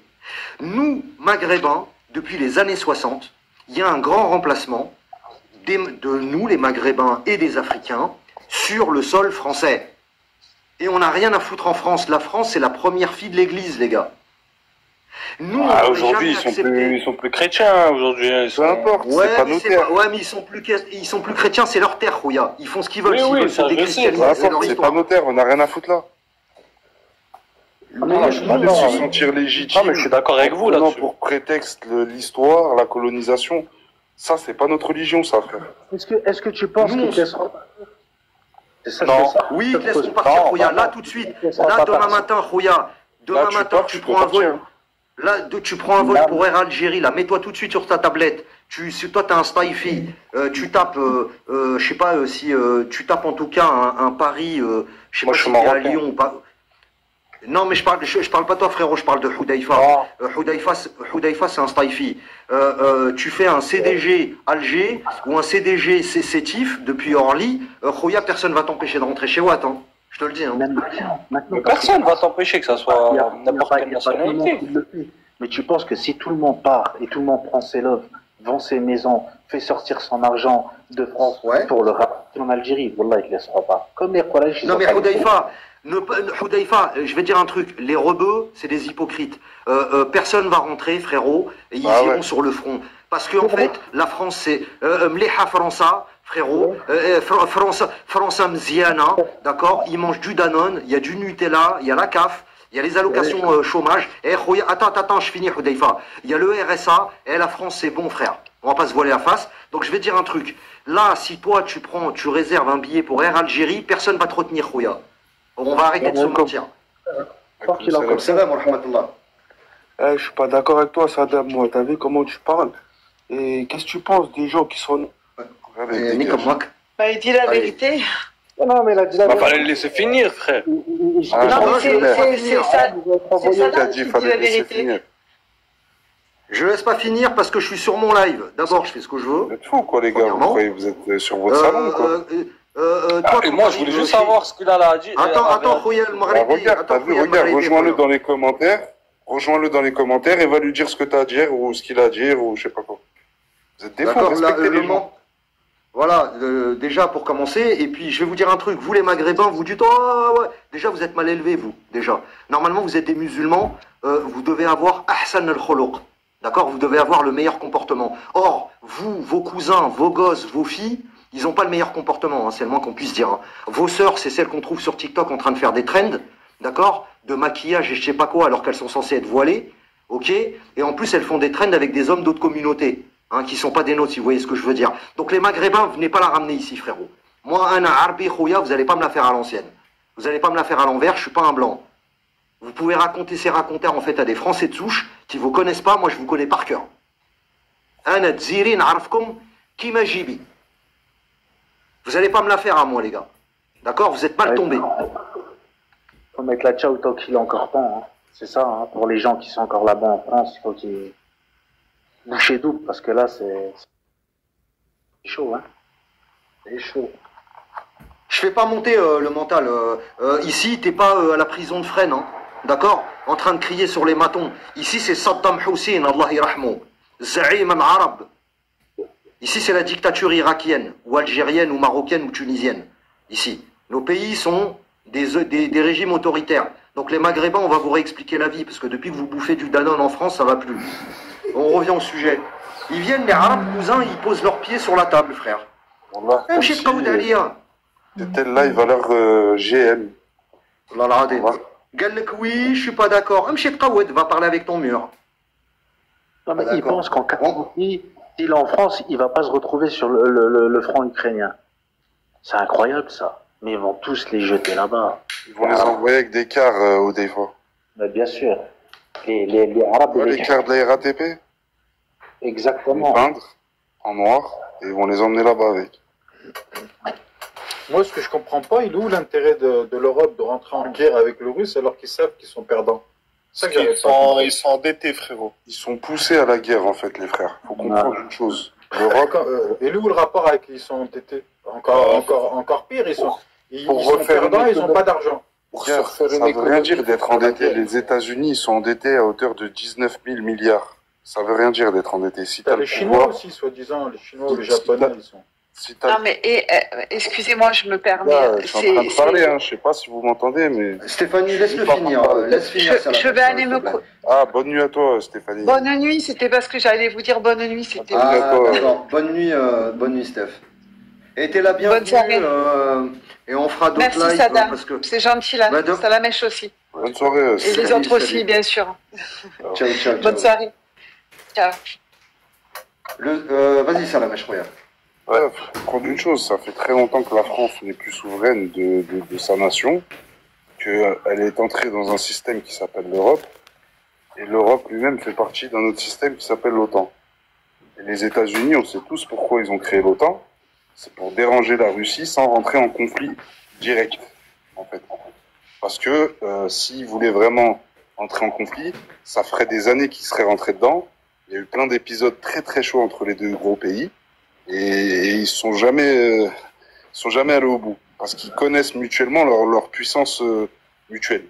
Donc il faut comprendre une chose, les États-Unis ont tout intérêt à affaiblir l'Europe. Pourquoi? Parce que l'Europe, comme l'a expliqué Saddam tout à l'heure, c'était le premier client de la Russie en termes énergétiques. Donc pousser les Européens à la guerre avec la Russie, c'est arrêter leurs échanges économiques, étouffer l'Europe, les rendre dépendants totalement des États-Unis, que ce soit énergétiquement ou militairement, parce que l'Europe, qu'est-ce que l'Europe a fait en premier? Ils ont arrêté de s'armer, sous prétexte qu'ils sont rentrés dans l'OTAN et qu'ils s'estimaient protégés par les États-Unis en toutes circonstances. En fait, ils ont eu cette naïveté, les Français, tous, hein, les Allemands qui n'avaient pas le droit à l'armée, tous les autres aussi. Ils ne s'armaient plus, ils ne construisaient pas, en fait, une armée à la hauteur de leur nation. Ils sont devenus totalement dépendants de l'OTAN et des décisions américaines. Les Américains, très intelligemment, ont récupéré leurs économies, leurs clients, en fait, parce que c'est plus les clients de la Russie, c'est les clients des États-Unis, et en plus, ils dérangent la Russie. Ils grattent des centimètres sur les territoires de l'ex-URSS, jour après jour, et les Russes ne peuvent pas se permettre d'avoir l'OTAN à leurs frontières. C'est pour ça qu'ils ont réagi sur l'Ukraine, qui était le pays de trop, en fait. Et tout ça, c'est orchestré par les États-Unis. Faut pas être naïf. La France n'a aucun mot à dire. Elle a aucune puissance militaire. Elle est fauchée. Aujourd'hui, elle est soumise aux décisions de l'Europe et de l'OTAN. Tout simplement. Donc des États-Unis. Ouais. Ça, c'est... Le Zoé. Vas-y. Le Zoï. Désolé pour tout à l'heure, hein, je suis pas habitué des lives. Bref, donc il y a beaucoup de choses à dire là. Du coup, je commence par quoi? En fait, il y a un mélange, je rebondis sur ce que tu viens de dire juste avant, c'est Salamèche. Il y a un mélange en fait de tactique politique, géopolitique, etc. Mais je vais rebondir sur le côté un petit peu religieux que vous partagez tous. Alors moi, je suis français 100%, je suis chrétien. Et il y a de l'eschatologie derrière tout ça. C'est le fait d'avoir laissé monter au sein des institutions comme l'OTAN, qui sont c'est une espèce d'hydre, hein, ce que je crois le père Bush appelait les cinglés du sous-sol, les néoconservateurs, qui ont une vision, en fait, la destruction de la France, elle est actée, ça on est d'accord, et la volonté de vouloir aller détruire la Russie, c'est la dernière entité solide qui représente la chrétienté. C'est les chrétiens orthodoxes, et eux, ils n'ont pas baissé leur froc. Et ça, c'est inadmissible pour les cinglés de la cave. Là, eux, ils peuvent pas envisager ça. C'est l'hégémon américain.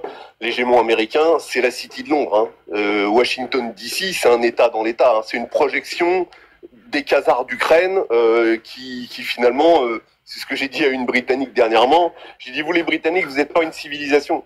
Vous êtes juste des Vikings manipulés par des Khazars.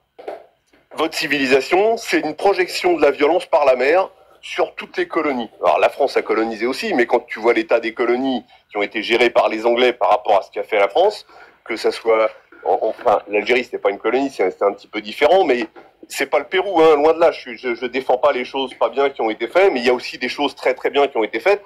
Saddam, tu l'as dit toi-même pour l'Algérie, ce qui a été construit par la France en Algérie. Je comprends bien. Moi, j'ai découvert dernièrement des exactions qui avaient été faites par l'armée française en Algérie. J'ai eu envie de vomir, sincèrement. Alors que j'étais resté sur l'intention première de l'intervention militaire en Algérie de la France, c'était pour une question de piraterie en Méditerranée. Mais les pauvres gens qui étaient en Algérie, qui vivaient dans les montagnes, qui cultivaient ce qu'ils avaient à cultiver, qui vivaient, ils n'avaient pas à subir ça, tu vois. Mais on a finalement, sur le fond, on a les mêmes ennemis, hein. C'est ce que j'ai tendance à dire. Moi, je suis pas raciste, donc je suis à l'aise avec ça. Que ce soit les Carlouches, les Harbi, les Gouer, tout le monde, on a les mêmes ennemis, hein. Les mecs qui ont massacré des pauvres gens en Algérie, sont les mêmes qui ont massacré des Français. Le Zoï. Attends, le Zoïl, s'il te plaît, tu repars sur les termes qui peuvent nous faire striker, faites très attention. Oui. Le terme MA, MA2SA, etc., c'est super chaud pour TikTok, s'il te plaît, fais très attention. Massa, machin. Ah oui, oui, d'accord. Ouais, désolé. Ouais, excuse-moi. Désolé, ouais. Comme je t'ai dit, je suis pas habitué au. Ouais. J'ai l'habitude de parler franchement. Désolé, je vais faire très attention. Donc j'en étais où? Laisse tomber l'Algérie, reviens sur le sujet, là on part en guerre dans 6 mois. Oui, je sais, parce que il y a eu beaucoup de choses qui ont été dites depuis tout à l'heure, le moment où je voulais prendre la parole, c'est pour ça, donc désolé, je me suis dispersé un petit peu. Ils ont la volonté, c'est pas, ils savent très très bien, l'état-major français et tout ça, même s'ils sont cinglés, ils savent très très bien qu'on n'a aucune chance contre la Russie. Le premier prétexte de ça va être de supprimer tous les opposants politiques dans le pays.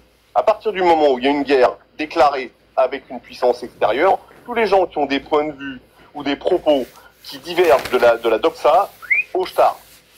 Voilà, fin de l'histoire. Voilà. Donc ça c'est le premier prétexte. Le second prétexte, ça va être de piller l'économie, de pouvoir se servir, comme tu l'as dit tout à l'heure, les exemples que tu as donnés, ce qui s'est passé à Chypre, ce qui s'est passé ailleurs, c'est-à-dire une ponction directe sur les comptes. Voilà, t'es d'accord, t'es pas d'accord, on est en guerre, on n'en a rien à secouer. Et ces gens-là sont des Malthusiens, hein. On est trop nombreux, hein. Nous, on a les mêmes ennemis, c'est ce que je disais, si tu veux. On est le troupeau, hein, pour eux, hein. Ils en ont rien à foutre, hein. De sacrifier le milliard doré, ils le veulent, tu vois. Il n'y a pas de. Ouais. Je vais t'apprendre quelque chose. Ouais. Parce que toi, je sens que t'es un chrétien, c'est ça? Bah, je suis chrétien, je suis pas catholique, hein. Moi, je reconnais pas l'église catholique, mais je suis. Non, mais je sens que t'es un croyant, tu vois, parce qu'à la fin des temps, il y aura les croyants contre la personne qui va diriger le monde à partir de Jérusalem. Ouais, mais je t'arrête juste 2 secondes, je t'interromps juste 2 petites secondes, je suis même pas croyant. Par contre, je suis respectueux des gens qui sont. J'ai un vieux pote à moi qui est salafiste. Saddam, il est passionné par ça. Un vrai musulman qui a été converti. Depuis quelques jours, il parle que de ça. Lui, il est croyant, on se respecte l'idéologie et la vision sainte des croyants, parce que ce sont des choses justes qui sont dites, mais au sens religieux du terme, je suis pas croyant. Excuse-moi, je t'ai interrompu, je te laisse finir. À la fin des temps, les musulmans ils vont s'allier avec les chrétiens qui sont vraiment dans la chrétienté. Ouais. Les chrétiens orthodoxes. C'est ceux qu'ils veulent éclater. Ouais, bah, c'est les derniers, les autres, les catholiques, l'église catholique depuis Vatican II, elle n'existe plus, hein. Voilà, donc je te rejoins là-dessus. Les musulmans ils vont s'allier à eux contre la personne qui dirigera le monde à partir de Jérusalem. Et les autres, ils veulent cette guerre-là, ils veulent éclater tous les gros empires, tous les gros pays, pour faire susciter un pays qui gouvernera et qui sera plus puissant que tous les autres. Bah, c'est un petit peu alors j'en connais pas les termes exacts, mais je crois que c'est le contenu de la Kabbale, hein. c'est le contenu de la cabale, c'est là, vous dites c'est le Dajjal, c'est le, comment tu dis? Eh oui, tout est orchestré depuis le début, wallah. Ça fait 1400 ans qu'on sait tout ça. Ouais, ah bah, il y a ce qui est écrit dans le, oui, bien sûr, il y a ce qui est écrit encore. Il y a des choses très justes, hein, qui sont écrites dans les livres saints, et je rebondis sur ce que dit mon pote, qui, lui, il travaille, il est infirmier à l'hôpital franco-musulman de Bobigny. Moi, je suis dans le 93, je suis né dans le 93, je suis né à Bondy, moi. C'est pour ça que je voulais, rebondir tout à l'heure sur ce qui était dit, sur le comportement des Maghrébins, tout en France, sur la façon dont il y en a qui revendiquent le sbeul, ouais, mais on est des victimes, on est des, bon, bref, on va pas revenir là-dessus, c'est plus l'heure. Mais lui, il est du genre à prendre position, tu vois, il s'encombre pas de détours. Et il y a une nana qui lui dit dernièrement, mais il dit, mais pourtant, toi, t'es musulman, et parce qu'elle, elle était genre chrétienne revendiquée. Et il dit, oui, mais il me semble qu'on a quand même des valeurs communes. Et moi, c'est ce que je rappelle à chaque fois quand je vois. Alors, je vais rarement sur TikTok, tu vois, je suis tombé sur le live tout à l'heure, et puis vous écoutez parler pendant très longtemps en dormant à moitié.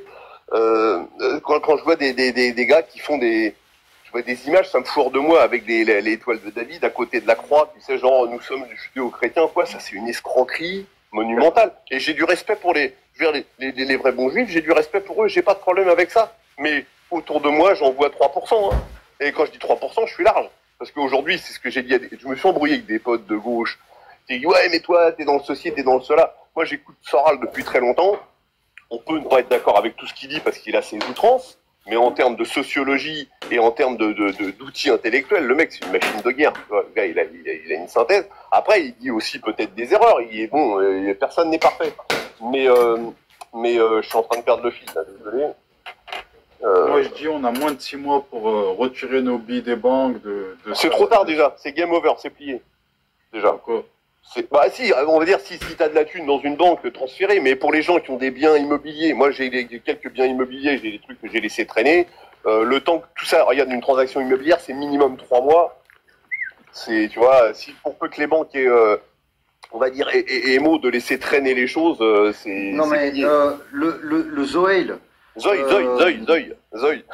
mais où c'est que vous allez chercher... Attends, où c'est que vous allez chercher vos pseudos, les mecs? Tu m'expliqueras la signification de ce pseudo, mais... L'œil, parce que je voulais m'appeler l'œil, parce que si tu regardes comment ça s'appelle, mon avatar, c'est un Indien en face d'un Palestinien qui danse, parce qu'en fait, l'histoire des États-Unis et de la Palestine, c'est la même, c'est le même truc. Et je voulais m'appeler l'œil, en allusion au troisième œil, dans la religion musulmane, l'œil était déjà pris, donc j'ai mis les œils, voilà, c'est pour ça.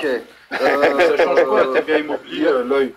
Attends, justement, en dehors de l'immobilier qui est compliqué, si t'as 30 000 balles, 30 000, tu peux les sortir petit à petit. Alors, effectivement, c'est vraiment le moment de les sortir.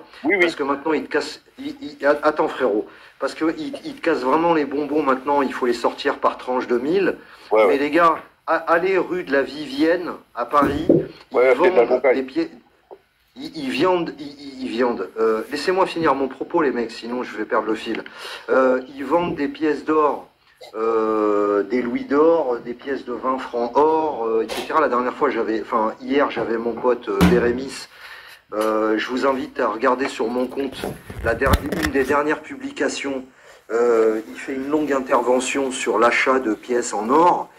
Effectivement, les mecs, ceux qui n'ont pas encore retiré leur pognon. Et je pense aux baby boomers, hein, les boomers de 70 ans, comme celui de tout à l'heure qui m'expliquait que j'étais un complotiste, ou un droitard, ou un mec de Goebbels. De toute façon, les gars, vous faites quoi? Vous faites votre ménage là à 4 h du matin? Mais c'est pas possible, coupez vos micros. Mais les gars, vous avez été élevés où, sans déconner? Moi, je comprends le nouvel ordre mondial, hein, et le milliard doré. Hein.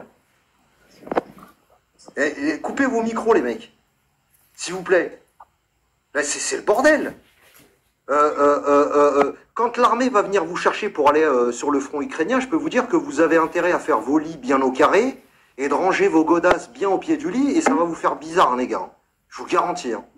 Si vous savez pas vous tenir sur un live, imaginez ce qui va vous arriver quand l'armée va vous botter le cul. Hein.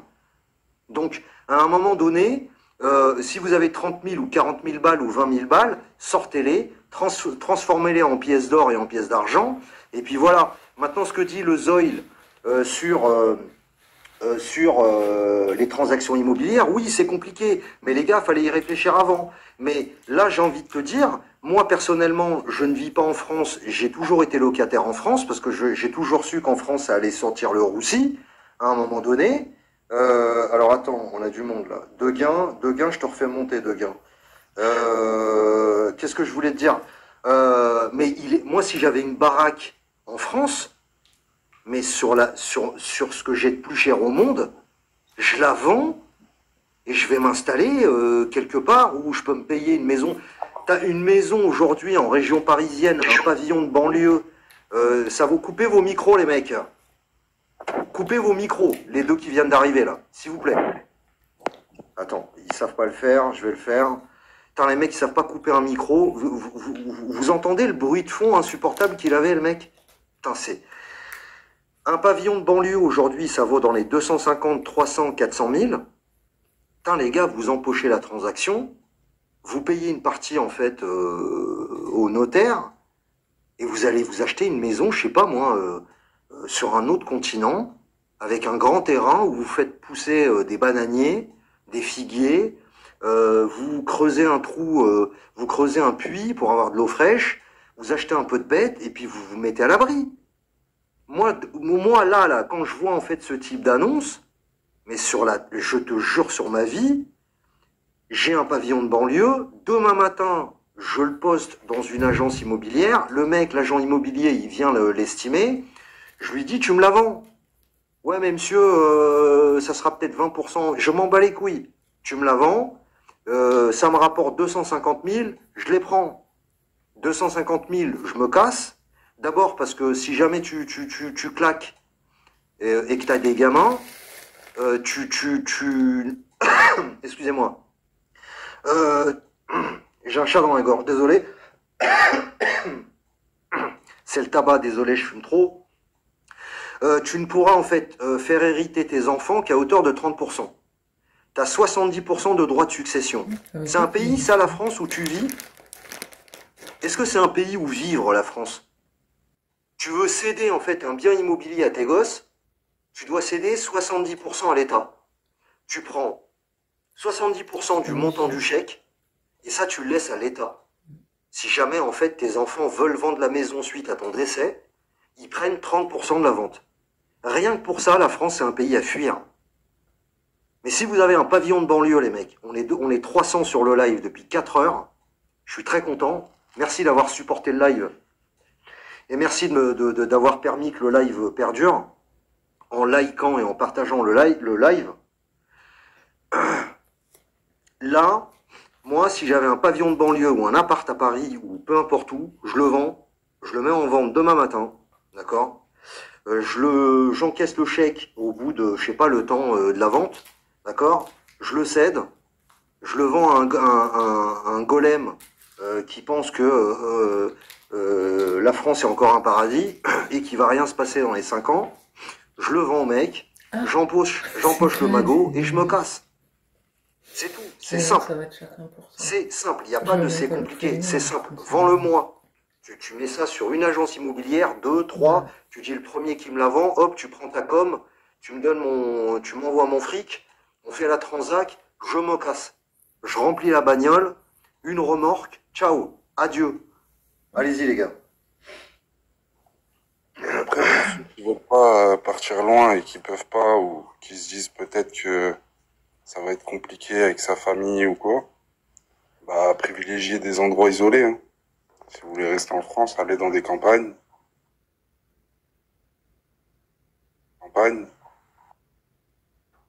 C'est beaucoup moins cher et tu pourras faire pousser quelques trucs dans ton jardin. Tu vois.